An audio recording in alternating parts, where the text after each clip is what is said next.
Income tax, VAT, service tax ఇలా వచ్చే ఆదాయంపై ఏం కొన్నా తిన్నా ట్యాక్స్ చెల్లించాల్సిందే. కొన్ని వస్తువుల ధర కంటే వసూలు చేస్తున్న ట్యాక్స్లే ఎక్కువ. రోజు రోజుకు ఈ పన్నుల భారం పెరిగిపోతోంది. ఇంతగా పెరిగిపోతున్న ట్యాక్సులు అసలు వసూలు చేయకపోతే అవునా, ఇది నిజమేనా అని ఆశ్చర్యపడక తప్పదు. ఇలాంటి ప్రతిపాదనను భారతీయ జనతా పార్టీ తెరపైకి తెచ్చింది.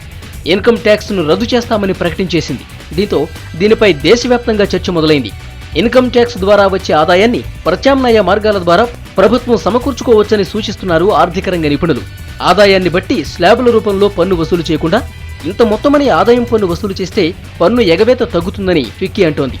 ఇదే కాక మనీ లాండరింగ్, అక్రమ బిల్లింగ్ లాంటివి తగ్గటమే కాక ప్రభుత్వానికి ఆదాయం పెరుగుతుందని ఆర్థిక నిపుణులు సూచిస్తున్నారు.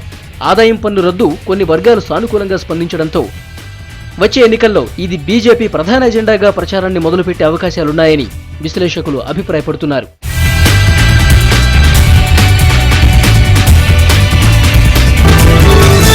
బంగారం, వెండి దిగుమతులు తగ్గుతూ ఉండటం వంటి సానుకూల అంశాల కారణంగా ప్రస్తుత ఆర్థిక సంవత్సరంలో కరెంటు ఖాతా లోటు తగ్గుతుందని కేంద్ర ఆర్థిక వ్యవహారాల శాఖ అంచనా వేస్తోంది. కరెంటు ఖాతా లోటు $50 బిలియన్ పరిమితమవుతుందని ఈ శాఖ విశ్వాసంతో ఉంది. ఎగుమతులు దిగుమతుల మధ్య ఉన్న తేడా గత అక్టోబర్లో $10.6 బిలియన్ ఉంటే నవంబర్లో ఈ తేడా $9.2 బిలియన్ తగ్గింది. గత ఆర్థిక సంవత్సరంలో ఇదివరకెన్నడూ లేనంతగా కరెంటు ఖాతా లోటు $88.2 బిలియన్ పెరిగింది. ఇది స్థూల జాతీయోత్పత్తిలో 4.8%. దీన్ని తగ్గించే దిశగా కేంద్ర ప్రభుత్వం చేపట్టిన చర్యలు సరైన ఫలితాలు ఇస్తున్నందున ఆర్థిక శాఖ సంతోషం వ్యక్తం చేస్తోంది. ప్రధానంగా బంగారం దిగుమతులపై కేంద్రం ఆంక్షలు విధించింది. దీంతో గత మే నెలలో 122 టన్నులు ఉన్న బంగారం దిగుమతులు నవంబర్లో 19.3 టన్నులకు తగ్గిపోయాయి.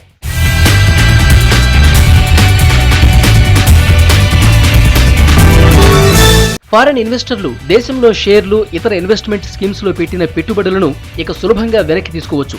ఈ మేరకు రిజర్వ్ బ్యాంక్ ప్రభుత్వం విదేశీ ప్రత్యక్ష పెట్టుబడుల నిబంధనలను సడలించింది. ఈ సడలింపుతో దేశంలోకి విదేశీ ప్రత్యక్ష పెట్టుబడుల మొత్తం భారీగా పెరుగుతుందని ఆర్బీఐ ఆశిస్తోంది. మార్పు చేసిన నిబంధనల ప్రకారం ఒప్పందాల్లో ఆప్షనాలిటీ క్లాజులు ఉంటాయి. మినిమం లాక్-ఇన్ పీరియడ్తో పాటు ప్రాఫిట్స్ పై ఎలాంటి హామీలు లేకపోవడం వంటి వాటిని చేర్చారు. గత ఏప్రిల్, అక్టోబర్ మధ్యకాలంలో విదేశీ ప్రత్యక్ష పెట్టుబడులు అంతకుముందు ఏడాదితో పోలిస్తే సుమారు 74,000 కోట్ల రూపాయల మేర తగ్గాయి.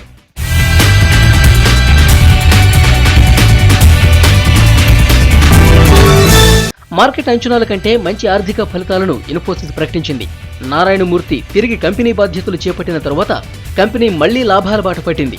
కంపెనీ ప్రకటించిన థర్డ్ క్వార్టర్ ఫలితాల్లో ఆదాయం 25% పెరగ్గా నికర లాభం 21% పెరిగింది. గత 6 నెలలుగా కంపెనీ తీసుకున్న నిర్ణయాల కారణంగా అమెరికా, యూరప్ మార్కెట్లో అవుట్సోర్స్ సర్వీసుల ఆదాయం బాగా పెరిగింది.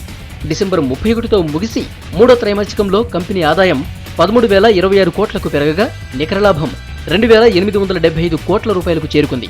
కొత్తగా కంపెనీకి 54 క్లయింట్లు పెరిగారని కంపెనీ ప్రకటించింది. కంపెనీ పూర్తి ఆర్థిక సంవత్సరానికి గైడెన్స్ ను కూడా సవరించింది. ఆదాయం అంచనాలను 21-22% నుంచి 24.4 నుంచి 24.9% పెంచింది. కంపెనీ అంచనాలకు మించి మంచి పనితీరు కనబరచడంతో షేర్ ధర శుక్రవారం ఒకరోజు 3% పెరిగింది.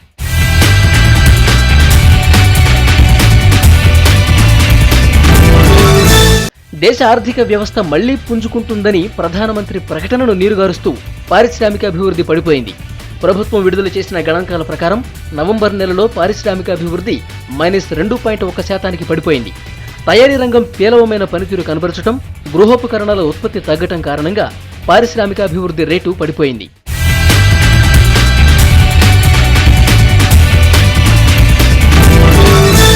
దేశ ఎగుమతులు 6 నెలల కనిష్ట స్థాయికి పడిపోయాయి.